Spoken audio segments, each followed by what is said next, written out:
Family doctors are speaking out, calling the Ford government's move to expand pharmacist powers an unsustainable fix that will further fragment a healthcare system already in crisis.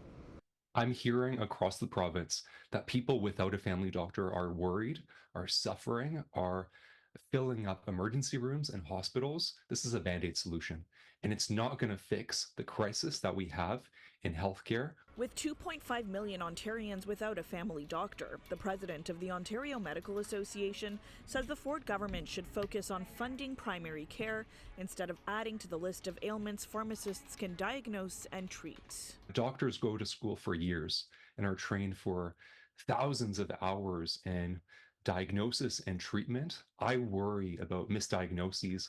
Ontario pharmacists have treated 1 million ailments since last year. Pharmacist prescribing has been a huge success in Ontario. So successful, the health minister says consultations have started to add 14 more ailments like headaches, shingles, and sleep disorders to the list of conditions they can treat. And the government contends that with pharmacies charging OHIP $19 per visit, roughly $4 less than what a doctor's visit would cost, the move will result in overall savings to the healthcare system.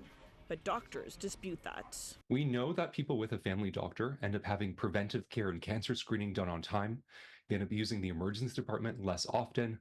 They end up needing fewer hospitalizations. They end up costing the healthcare system less money and making it more sustainable. And that's why we need to actually fund primary care. Critics also concerned healthcare funding is being siphoned away from family doctors and handed to private retail chains. But it has to be done in a financially accountable way and in a way that makes sure at the end of the day the people who are benefiting are the patients of Ontario, not stakeholders like Shoppers Drug Mart.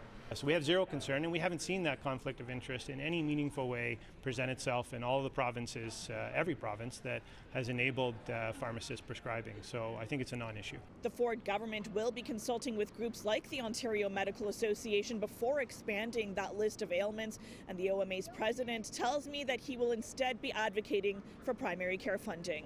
For City News, I'm Tina Yazdani.